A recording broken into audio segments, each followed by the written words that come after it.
안 전 대표 같은 경우도 국민의당 내 자유 경쟁을 위한 담대한 자세와 태도를 취할 필요가 있고, 국민의당도 역시 그 내부적으로 역동적인 이 경쟁의 장이 앞으로 마련이 되는 이런 모습이 필요하다고 생각을 이제 합니다.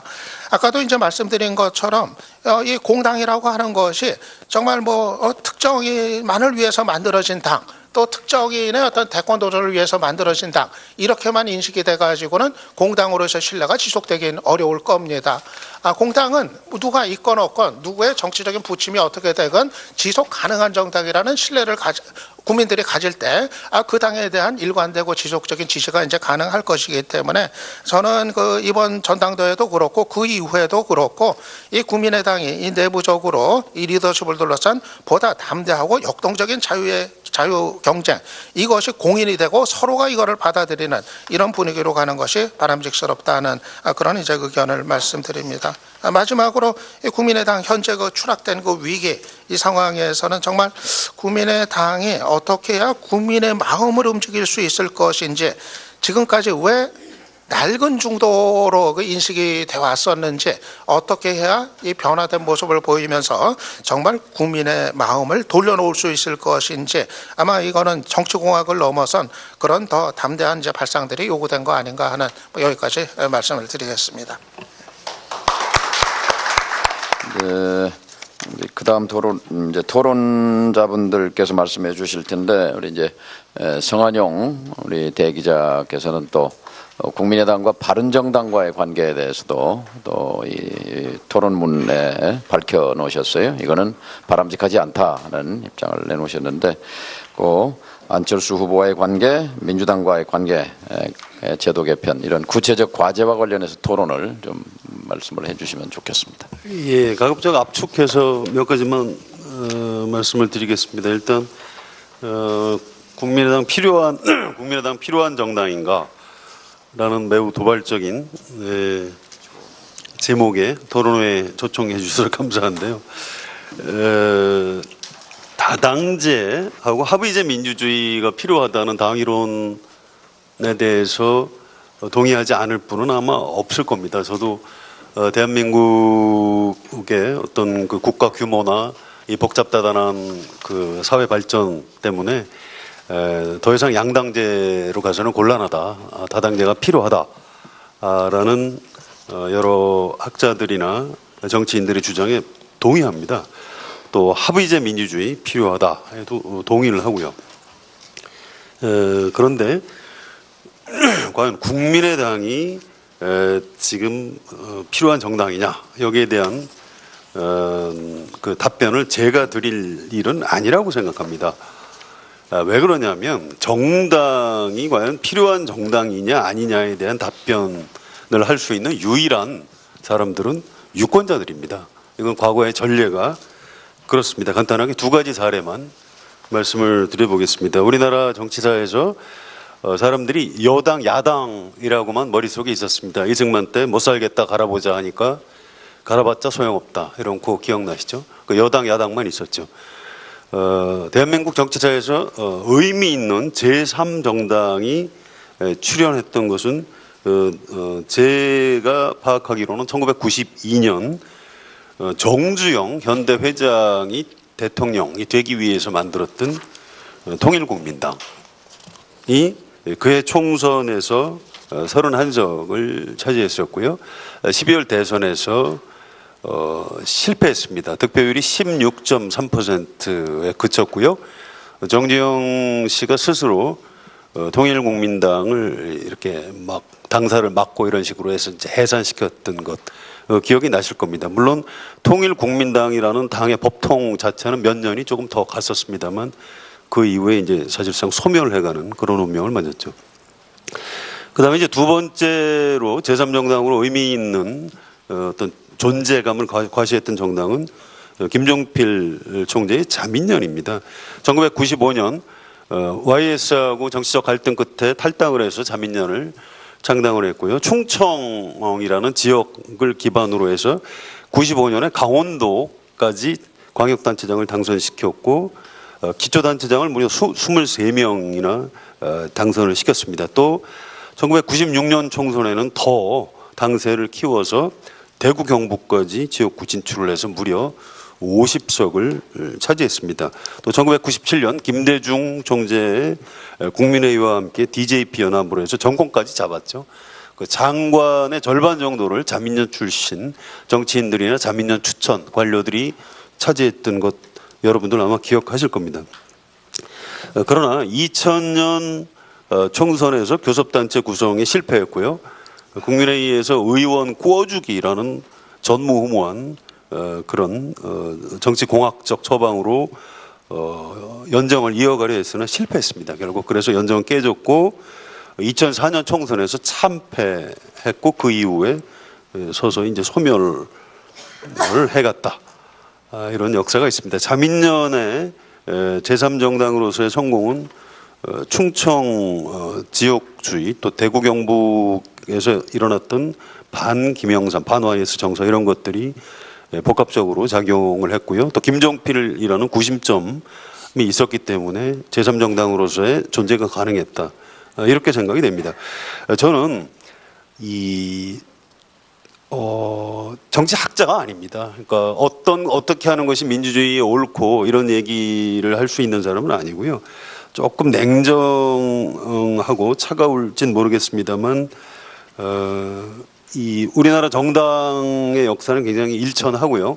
유럽이나 미국처럼 아주 오래된 정당 정치 우리나라 국민들이 아직 다 체험하지 못하고 있다고 생각을 합니다. 그래서 국민의당의 창당과 지금 대선 이후의 과정도 그런 우리나라의 좀 저열한 아직은 좀 수준이 높지 않은 정당 정치 현실에서 파악하는 것이 정직하다고 생각을 합니다. 안철수 대표가 문재인 대표하고 갈등 끝에 탈당을 해서 만드는 것이 국민의당이었고요.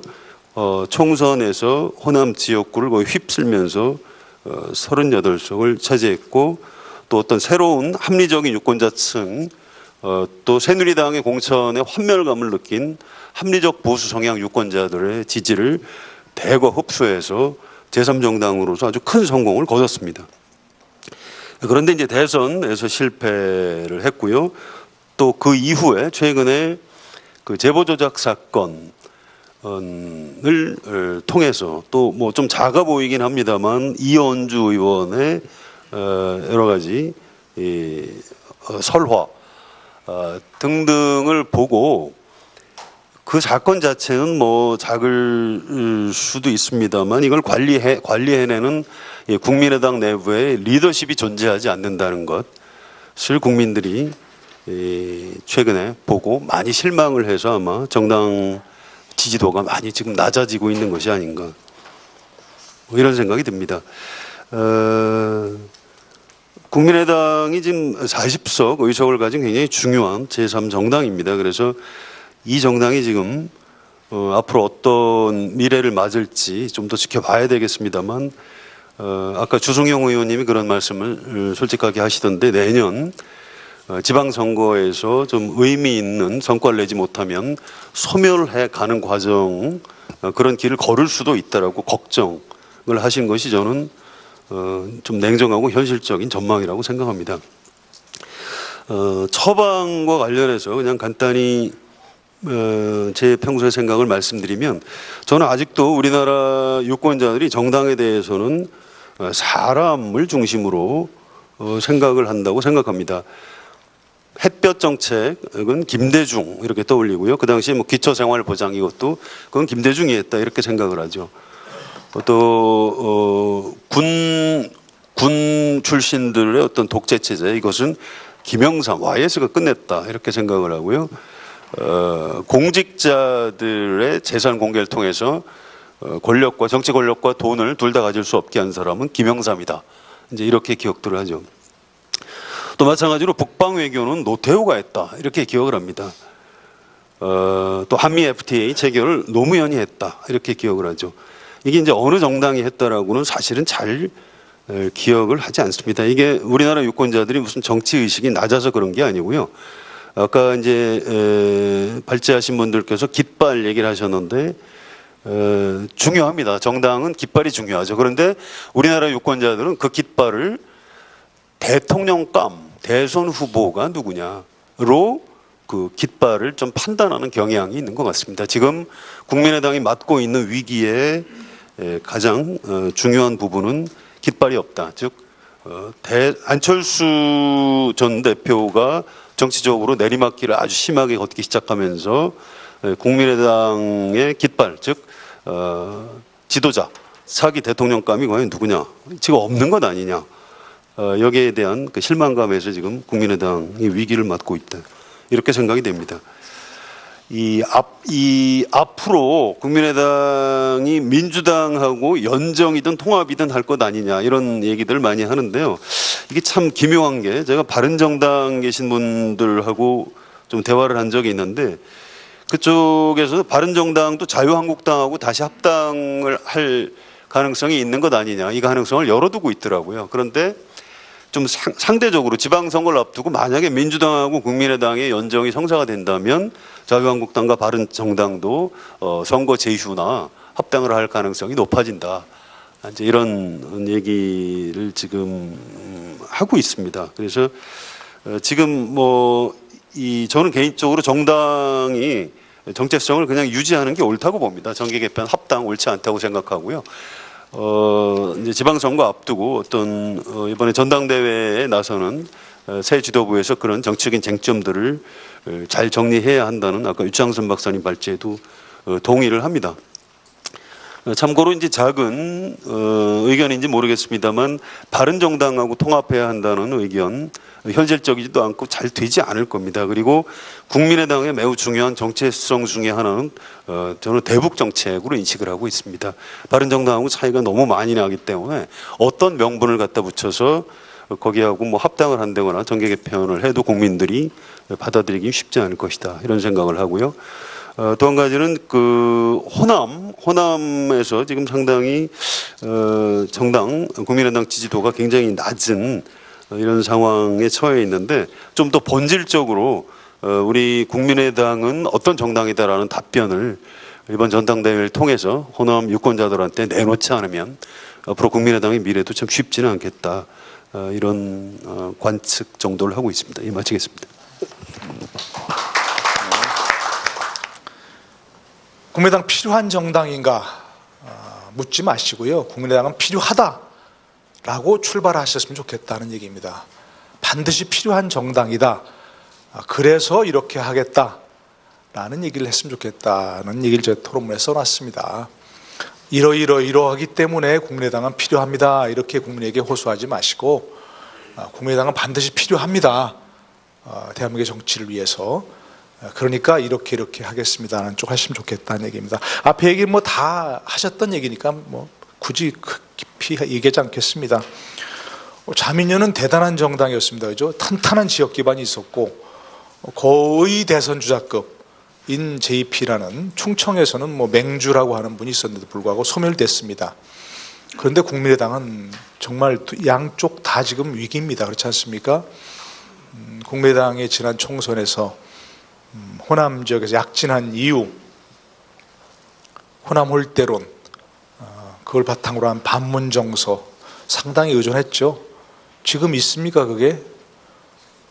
그걸 의식해서 그런 것 같아요. 문재인 대통령이 이렇게 인사폭탄을, 예산폭탄이 아니라 인사폭탄을 호남 지역에 쏟아붓는 이유가 일부러 그런 것 같아요. 제가 보기에는 추미애 대표가 굳이 또 이렇게 하지 않아도 될 얘기를 자꾸 하는 이유도 국민의당을 자꾸 소멸의 길로 몰아가기 위해서 그러는 것 같아요. 일부러 그런 것 같으니까 정말 위기의식을 가져야 되는데, 아까 김태일 교수 그러셨죠. 반응성이 약하다고 하는 것은 국민의당이 위기의식이 별로 없는 것 같아요. 그런데 이제 아마 정동영 의원께서 아마 그런 위기의식 때문에 이런 토론도 하신 거 아닌가 싶어서요. 조금 정말 그랬으면 좋겠다는 생각이 들고요. 아까 말씀드린 대로 뭐 지역적 또 인물론 또 도덕성 이런 거에서 다 위기의식을 정말 느껴야 된다 하는 얘기입니다. 왜 반응성이 없을까? 저는 조금 이렇게 생각을 해보면 속된 말로 그런 얘기합니다. 그 추장만 있고 인디언이 없다고. 지금 그 의원님들 뵈면 뭐 대선 주자급 내지는 당대표급 의원들이 즐비하지 않습니까? 그 초선 의원들도 보면 거의 중진급이에요. 그죠? 이런 때는 초선들이 되게 나서가지고 우리나라 현실을 보면 초선들이 나서가지고 뭔가 당을 개혁해야 한다고 막 정풍운동이 일어나고 뭔가 난리법석을 치고 해가지고 역동적인 그런 어떤 이 물결을 일으키는데 그럴 사람이 아무도 없습니다. 전부 추장만 있어가지고. 그러니까 이런 걸 주제를 정동영 의원이 하시잖아요. 이렇게. 이게 참 난감합니다. 정말. 뭐 이게 역동성을 일으킬 만한 그런 어떤 초선들이 안 보여요. 옛날에 뭐 신한국당 무슨 뭐 한나라당 이런 시절에는 되게 당이 위기에 처하면 막 초재선들이 나서가지고 뭔가 당을 개혁해야 한다고 어떤 사람 물러나라 이런 거 하시잖아요. 정동영 의원께서도 과거 그때도 소장파는 아니셨는데 뭐 정풍운동하고 막 이랬습니다. 근데 지금은 그런 게 안 보입니다. 이 국민당이 뭔가 그런 게 지금 나와야 될 시기인데 없습니다. 여기 지금 뭐 가치 추구 정당으로 변모해야 한다. 이일영 교수께서도 이제 발제하시면서 그런 얘기 하셨는데 뭐 지역 인물로 승부하기 어려우니까 혁신적 중도주의 제3의 길 논의 필요하다고 했는데 저는 솔직하게 얘기하자면 과연 그런 것들이 국민에게 얼마나 먹혀 들어갈지는 잘 미지수입니다. 솔직히 그런 것들을 뭐 새로운 가치를 추구한다고 해서 아까 이일영 교수께서도 뭐 혁신적 중도주의 말씀하셨는데 좋은 얘기입니다. 저도 동의하고요. 그러나 과연 우리 국민에게 현실적으로 정치 담론으로서 그런 것들이 얼마나 먹혀 나갈까 저 솔직하게 잘 모르겠습니다. 그러니까 저는 뭐 이 현실적인 대안제시 정당으로 적극적으로 좀 활동해야 한다. 이거 일단은 조금 미지근한 얘기지만 해놨는데요. 뭐 그동안에 이제 문재인 정부의 정부 인사, 뭐 정부 조직법 논의, 추경 이런 데서 국민의당이 존재하기 때문에 이렇게 전국이 풀려나갔구나 하는 걸 국민들에게 뚜렷하게 각인을 시켰어야 되는데 뭐 머리 자르기 이런 매몰되어 가지고 미처 좀 그런 것에 조금 존재를 부각시키지 못했다는 생각이 조금 아쉽습니다. 이제 아마도 이제 증거 조작 사건은 오늘로서 이제 마무리되는 것 같지요? 마무리되는 것 같습니다. 이용주 의원도 이제 뭐 참고인 신문에서 더 벗어나지는 않는 것 같고요. 문재인 대통령도 이제 대선에서 있었던 일은 이제 묻고 앞으로 가자 하셨으니까 검찰도 더 이상 이제 뭐 그거 가지고 하지 않을 것 같습니다. 뭐 그것 때문에 그런 건 아니고 뭐 증거가 앞에서 안 나오니까 그런 거죠. 이제 이 상황에서 그러면 이제 머리는 온전해 됐으니까 머리는 보존됐으니까 뭘 할 것인가를 찾아야 되는데 일단 뭐 현실 정치에서 국민의당이 존재 의미를 드러내는 것이 가장 중요하다고 생각합니다. 정기국회 운영이 이제 있죠. 여기서도 그 증세 문제, 지금 극단적 양극화 문제 심각하겠지만 뭐 다 누구나 다 아는 거 아니겠습니까? 이런 문제에서 뭔가 국민의당이 존재가 필요하다. 이걸 국민들에게 스스로 입증해내는 수밖에는 별다른 의미가 뭐 할 수 없는 그런 상황입니다. 향후 전국 이슈를 주도해 나가야 한다고 했는데 저는 이제 검찰 수사가 완전히 마무리되면 국민의당의 전체적인 의미에서 뭔가 일종의 씹김굿 필요합니다. 이게 전체적으로 정말 이거 털고 가는 모습, 국민의당 뭔가 이렇게 하는 뭐 전체 의원들 모여서 좋고 전체 뭐 의원들, 당협위원장들, 뭐 당원들까지 다 모여서 한 차례 뭐 석고대자 하는 모습, 이런 아까 유창순 막 다 말씀하신 비슷한 저도 그런 생각, 털고 가는 행위가 필요하다고 생각합니다. 그리고 쉽지 않은 문제지만 안철수 전 대표의 관계도 재정립할 분명하게 이것도 필요하다고 생각합니다. 어정쩡하게 하지만 안 되고요. 털고 가는 모습도 분명히 필요하다는 것이고요. 이제 여러 차례 얘기했지만 뭐 이것도 저 동의하는 문제 중에 선거제도 개헌보다 어렵지만 다당제를 확실하게 정립시키기 위해서 국민의당이 아니라 대한민국을 위해서 다당제가 필요하다. 그러니까 이걸 지금 캐스팅 보트란 말 쓰지 않습니까? 국민의당이.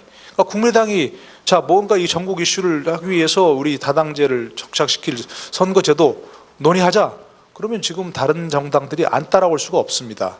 그걸 주도해 나가는 모습을 좀 보여야 될 것 같고요. 큰 틀에서 이제 개헌 문제도 마찬가지고요. 이 정도 하면 좋겠는데요. 저는 성한용 기자께서 이렇게 아까 얘기하셔서는 저도 이 말을 여기다 넣을까 말까 고민했었는데 너무 조금 뜬금없는 것 같아서 안 했는데, 저는 바른정당과의 적극적 연대 내지 또는 적극적으로 합당까지도 좀 고려해야 한다고 생각합니다. 내년 지방선거 지나면 정말로 저도 양당 모두가 소멸의 과정으로 들어갈 거라고 생각합니다. 왜? 광역단체장, 기초단체장 하나도 못 내는데 가만히 있겠습니까? 뭔가 단일화를 하든 뭔가 하겠지요. 그렇지 않습니까? 국민의당 간판 달고 나가서 성공할 단체장이 있다고 생각하십니까? 바른정당 간판 달고 나가서 성공할 단체장이 있다고 생각하십니까? 없습니다. 솔직하게 얘기해서. 그러면 어떡하겠습니까? 뭔가 선거 연대든 뭐든 하겠지요. 그러면 그 다음에 흡수되는 과정밖에는 더 있겠습니까? 아까 얘기한 자민련도 그렇게 그런 길을 갔는데, 저는 그렇다면 정동영은 자주 말씀하시죠. 담대한 발상의 전환. 심지어 DJ 편압도 했지 않습니까? 유신의 가장 큰 피해자가 유신 본당하고 손을 잡아서 결국 정권 교체까지 해낸 거 아닙니까? 그죠? 저는 그런 정도의 발상의 전환이 필요하고요. 명분도 좋습니다. 영남과 호남의 연합, 그죠? 개혁적 보수와 합리적 진보의 연합. 남북 문제도 있을 수, 걸림돌이 될 수 있습니다. 그러나 DJ 편압에서 그런 걸림돌이 안 됐나요? 앞으로 집권하겠다는 그런 정도 청사진을 제시하고 그걸 위해서 작은 차이는 극복하겠다, 이렇게 하면서 저는 합당까지도 고려한, 당장 만나서 결혼은 안 되니까 데이트도 좀 하고 여러 가지 성견례도 하면서 이런 식의 어떤 다당제 필요성, 국민의당 필요한가만 하지 말고 다당제의 필요성, 이걸 놓고 바른정당과 국민의당 합동 연찬회, 합동 세미나 좋지 않습니까? 그죠? 선거구제 개편 어떻게 할 것인가, 합동 세미나 이런 거 하면서 서로 간도 좀 보고 서로 지금 얼굴도 익히고 서로 공통 분모가 무엇인가, 이런 걸 통해서 저는 연대, 연합, 그리고 정말 나가면 서로 원심력이 작용하는 걸 뭡니까? 이 앞에 저 오늘 보니까 이 앞에 이 표지가 아주 대단히 시사적입니다. 국민의당, 바른정당 이렇게 손을 잡아야 여기 회오리 바람이 부는 것 같은데 안 휩쓸려고 할 거 아닙니까? 저는 현실적으로 굉장히 필요하다고 생각합니다. 전 성 기자 말씀에 전적으로 동의하거든요. 글 얘기 쓸까 하다가 너무 솔직하면 또 무리가 일어날까 봐 안 썼는데 성 기자께서 얘기하셔서 저도 그러면 동의합니다. 자칫하면 내년 지방선거 지나면 끝납니다. 국민의당, 바른정당 모두가. 그러니까 그렇게 안 되기 위해서 손을 잡고 이 표지처럼 이 회오리 바람에 휩쓸려 가지 않고 장기적으로 집권하겠다, 함께 해서 영호남 공동정부 구성하자, 이런 거 얼마나 좋은 명분입니까? 그런 거 좀 한다면 저는 다당제 구도가 정착되는데도 굉장히 큰 도움이 될 것이고, 장기적으로는 국민의당과 바른정당 함께 생존해 나가는 그런 좋은 구도가 될 거라고 생각합니다. 예. 이상입니다. 감사합니다. 저는 녹취 무슨 조작 사건이고 이게 그 사건 자체가 검찰이 기소하고 말고를 떠나서 매우 심각한 정치적 사건이었다고 저는 생각합니다. 그리고 검찰이 오늘부로 무슨 수사 종결하고 하더라도 정치적으로 이 사건은 끝난 것이 아니다, 이렇게 생각합니다. 그래서 저는 이 사건에 임하는 국민의당 지도부, 그리고 그 대선 당시에 가장 책임이 있었던 두 사람, 안철수 후보와 박지원 당시 비대위원장의 이 사건에 대한 안이한 대응에 대해서 매우 실망했습니다. 그리고 이 사건과 관련된 저의 TV 논평은 일관됐습니다. 책임져라. 선출직이 책임지는 유일한 방법은 그 자리에서 물러나는 것이다. 그런데 안철수 후보는 물러날 자리도 없으니 일단 정계 은퇴 선언해야 된다. 저는 방송에서 공개적으로 늘 얘기하기 때문에 한번 강조합니다. 그렇게 당을 살리기 위해서 몸을 던지지 않으면 리더 자격이 없습니다. 여러분들이 이 당 필요한 당이냐라고 하는 이런 절박한 심정으로 토론회를 하는데 국민의당에 단 한 사람도 자기 몸을 던지겠다는 사람이 없어요, 아직까지. 어떻게 당이 살아납니까? 저는 다시 한번 안철수 후보의 정계 은퇴를 촉구합니다.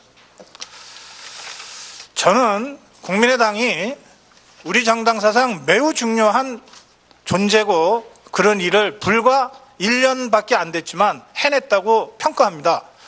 그거 제가 1년 전에 4.13 총선 평가할 때 제 방송을 보시면 그대로 나옵니다. 저는 우리 70년 정당 정치사에서 제3당의 존재가 국민에 의해서 선택된 거의 유일한 선거라는 점에서 4.13 총선은 국민의당이 만든 정치혁명의 선거였다. 제가 이렇게 평가했습니다. 그리고 그 연장선에서 대선에서도 안철수 후보, 국민의당의 후보가 한국당의 후보와 어쨌든 근접전을 벌이면서 2위, 3위 또는 때로는 1위까지도 했었던 이 상황 자체가 우리 대선 사상 없어요. 그런 일이. 그런 점에서 국민의당이 불과 1년 만에 보여준 두 차례 선거에서 보여준 이 힘이라고 하는 것은 국민이 만들어준 정치혁명의 힘을 그대로 보여주는 것이다 라고 제가 아주 높게 평가합니다. 그 힘을 가졌던 국민의당이 어쩌다가 당의 존립을 스스로 자문하지 않을 수 없는 상태까지 됐느냐 이 말이에요. 이걸 개선하지 않으면 무슨 수를 써도 국민의당이 다시 살아날 수 없습니다.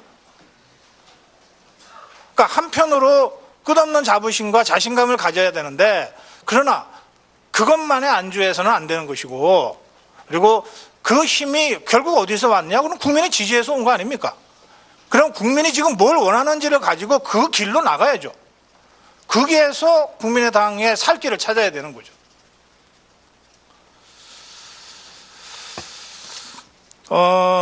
그 점에서 지금 정동영 의원이 조금 전에 서완영 기자와 노동일 교수의 차이점과 관련된 쟁점, 저는 따로 가는 것이 맞다 이렇게 생각합니다. 맞으면 서완영 기자 입장에 저도 동의합니다. 왜냐하면 그게 1년 전에 사당 체제를 만들어준 국민의 뜻이고 그리고 역사적 흐름에도 맞기 때문에 그렇습니다. 저는 오히려 이렇게 질문드리고 싶습니다. 정당이라고 하는 게 이념과 정책으로 자발적으로 모여서 정권을 목표로 해서 뛰는 그런 조직 아닙니까? 그러니까 이념이나 정책이 다르면 굳이 같이 할 필요가 없죠. 굳이 따로 할 필요가 없죠. 그럼 국민의당이 바른정당과 같이 할까 말까를 고민하기 이전에 저는 국민의당은 민주당과 우리가 무엇이 다른가를 다시 물어봐야 된다고 생각합니다. 민주당, 더불어민주당 또 문재인 정부가 추진하고 있는 정책이나 이념과 국민의당이 정말 얼마나 다른 것인가? 도저히 같이 할 수 없을 만큼 그렇게 다른 것인가? 그러면 따로 가야죠. 저는 바른정당과 국민의당과 더불어민주당 사이에서 같은 점과 다른 점을 찾자면 제 느낌입니다. 제 느낌으로는 바른정당과 훨씬 더 멀 거다라고 생각합니다. 국민의당은 더불어민주당과 더 가까울 거예요. 뭐 이념이나 뭐 정책이나 여러 가지 점에서. 그럼 차라리 같은 거 찾아서 연대할 거면 민주당하고 손 잡으세요. 합당하세요. 다시 들어가세요. 근데 그런 게 아니라면 왜 이 시점에 바른정당과의 연대 얘기가 먼저 나와야 됩니까? 오히려 더불어민주당이나 문재인 정부의 무엇이 문제다라고 하는 것을 시시비비를 제대로 가리는 정당 활동을 해야죠. 그리고 그 과정에서 생각은 다르지만 같은 야당이라는 이 공통점 때문에 일시적으로 이 사안에 관해서는 손을 잡을 수 있다. 이렇게 나가면 어떤지 모르겠습니다. 저는 그것이 국민의당이 기반하고 있는 호남뿐만 아니라 국민의당이 전국 정당이었잖아요. 1년 전에 총선이 그렇지 않습니까? 그 지지를 보내준 국민들의 연망에 답하는 방법이다 이렇게 생각합니다.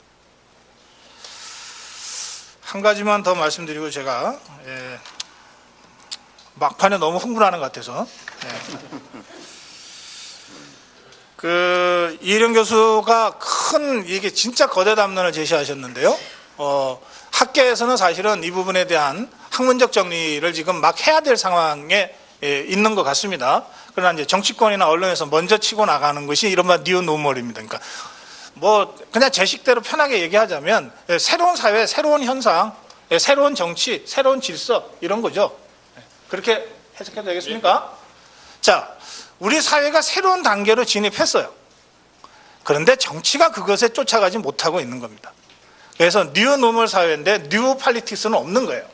그런데 작년 총선에서 왜 국민들이, 유권자들이 정치혁명을 국민의당에다 쏟아 넣었는가? 국민의당이 기존의 낡은 정치와는 다른 뉴 노멀에 대응하는 뉴 팔리틱스를 할 것 같으니까. 그래서 지지해준 거 아닙니까? 그리고 여러분들이 그거 하겠다고 나서서 표를 얻은 거 아닙니까? 그런데 지난 1년 동안 여러분들이 국민의당이 안철수 후보가 또는 박지원 대표가 보여준 것이 과연 뉴 팔리틱스였냐? 아닌 것 같으니까 국민들이 지지를 철회하고 있는 거예요. 그렇다면 국민의당의 살 길은 다시 뉴 노멀에 대응하는, 뉴 노멀에 조응하는 뉴 팔리틱스를 국민들한테 다시 보여주는 거예요. 그게 국민의당이 살 길, 유일한 길이라고 저는 생각합니다. 자, 이 점에서 제가 이 시점에서 한 가지만 질문 드릴게요. 그러면 뭐 박근혜를 탄핵하고 보수 정권 10년 동안의 적폐를 청산한다고 하는 문재인 정부와 더불어민주당은 우리 이희령 교수가 제시한 뉴 노멀에 조응하는 뉴 팔리틱스를 하고 있는가? 또는 할 것 같은가? 할 능력이 있는가? 저는 문재인 정부나 더불어민주당이 그렇다라고 생각하면 국민의당이 열심히 도와줘야 된다고 생각합니다. 그러나 이러이러한 이유로 더불어민주당, 문재인 정부가 뉴 팔리틱스를 할 것 같지 않아, 할 능력이 없는 것 같아 라고 하면 바로 그 지점에서부터 국민의당의 뉴 팔리틱스가 시작돼야 됩니다. 그 뉴 팔리틱스를 짊어지고 갈 사람, 1년 전에 안철수였다면 그러면 지금은 누가 될 거냐? 이게 한 달 후에 있을 전당대회에 리더십을 선출하는 유일한 기준이 돼야 된다고 저는 생각합니다. 여기까지 하겠습니다. 당이 지금 앞으로 어떤 미래를 맞을지 좀 더 지켜봐야 되겠습니다만 아까 주성용 의원님이 그런 말씀을 솔직하게 하시던데 내년 지방선거에서 좀 의미 있는 성과를 내지 못하면 소멸해 가는 과정 그런 길을 걸을 수도 있다라고 걱정을 하신 것이 저는 좀 냉정하고 현실적인 전망이라고 생각합니다. 처방과 관련해서 그냥 간단히 제 평소의 생각을 말씀드리면 저는 아직도 우리나라 유권자들이 정당에 대해서는 사람을 중심으로 생각을 한다고 생각합니다. 햇볕 정책은 김대중 이렇게 떠올리고요. 그 당시에 뭐 기초생활보장 이것도 그건 김대중이 했다 이렇게 생각을 하죠. 또 군 출신들의 어떤 독재 체제 이것은 김영삼 YS가 끝냈다 이렇게 생각을 하고요. 공직자들의 재산 공개를 통해서 권력과 정치 권력과 돈을 둘 다 가질 수 없게 한 사람은 김영삼이다. 이제 이렇게 기억들을 하죠. 또 마찬가지로 북방 외교는 노태우가 했다 이렇게 기억을 합니다. 또 한미 FTA 체결을 노무현이 했다 이렇게 기억을 하죠. 이게 이제 어느 정당이 했다라고는 사실은 잘 기억을 하지 않습니다. 이게 우리나라 유권자들이 무슨 정치 의식이 낮아서 그런 게 아니고요.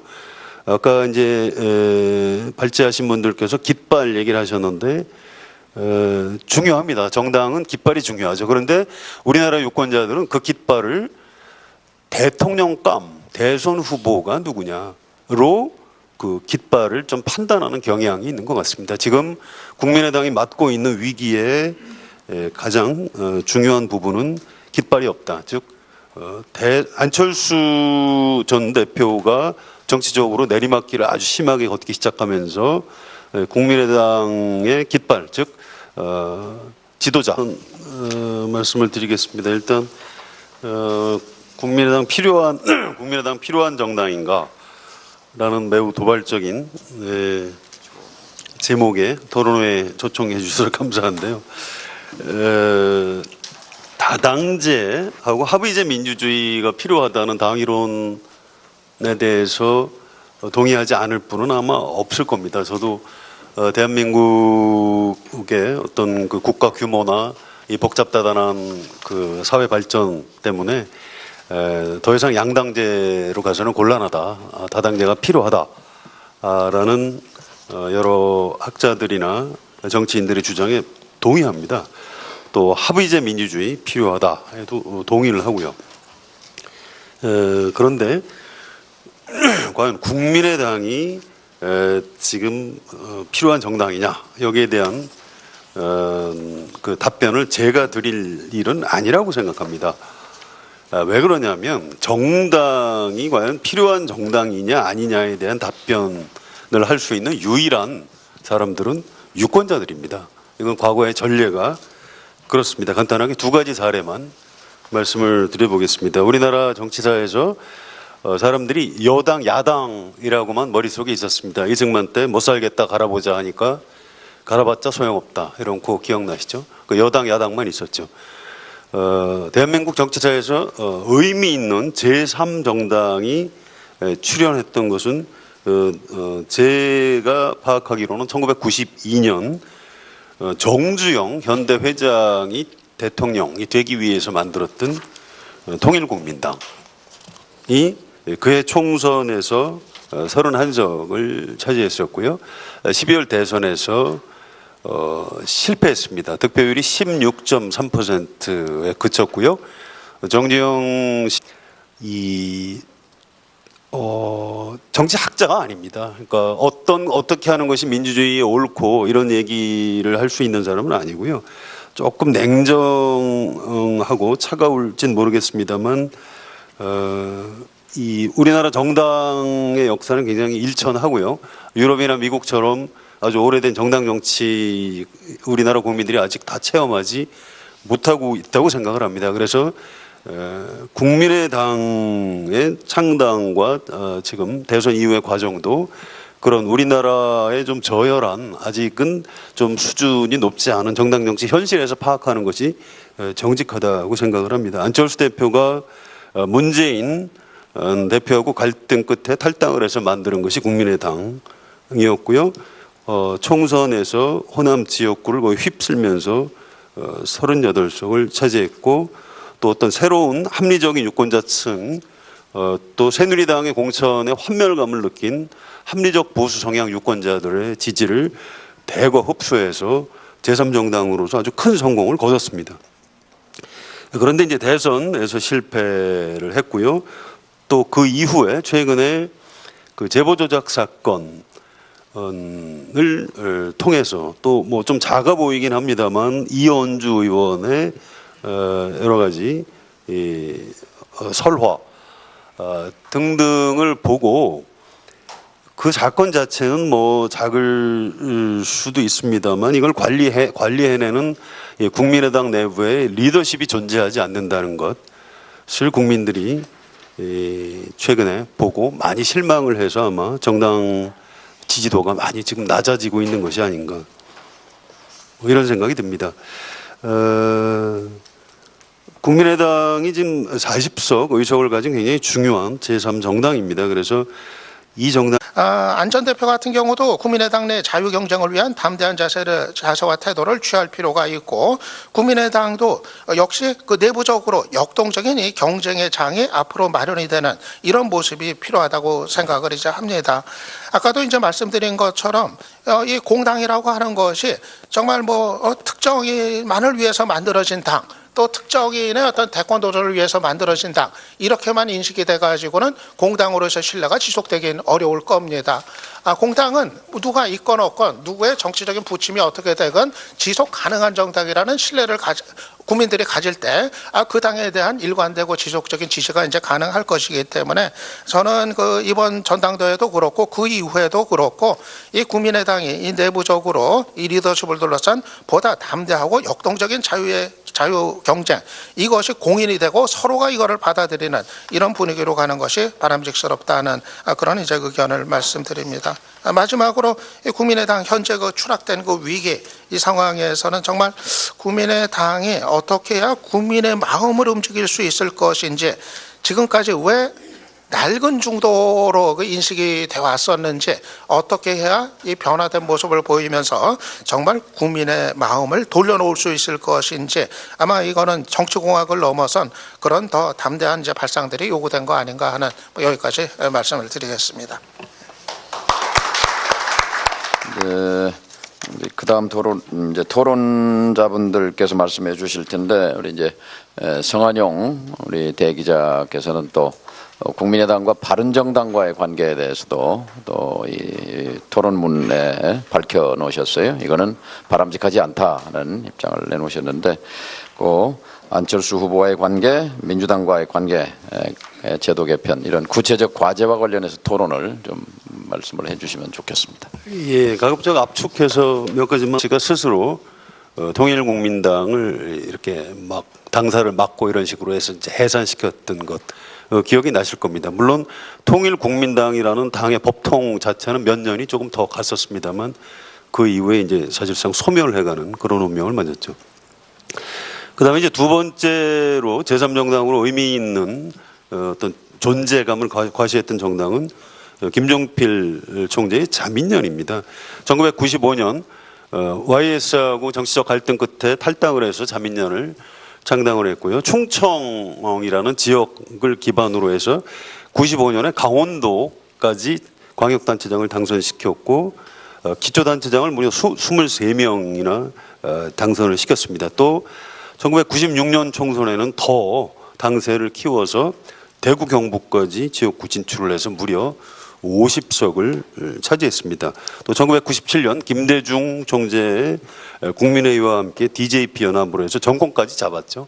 그 장관의 절반 정도를 자민련 출신 정치인들이나 자민련 추천 관료들이 차지했던 것 여러분들 아마 기억하실 겁니다. 그러나 2000년 총선에서 교섭단체 구성에 실패했고요. 국민회의에서 의원 구워주기라는 전무후무한 그런 정치공학적 처방으로 연정을 이어가려 했으나 실패했습니다. 결국 그래서 연정은 깨졌고 2004년 총선에서 참패했고 그 이후에 서서히 이제 소멸을 해갔다.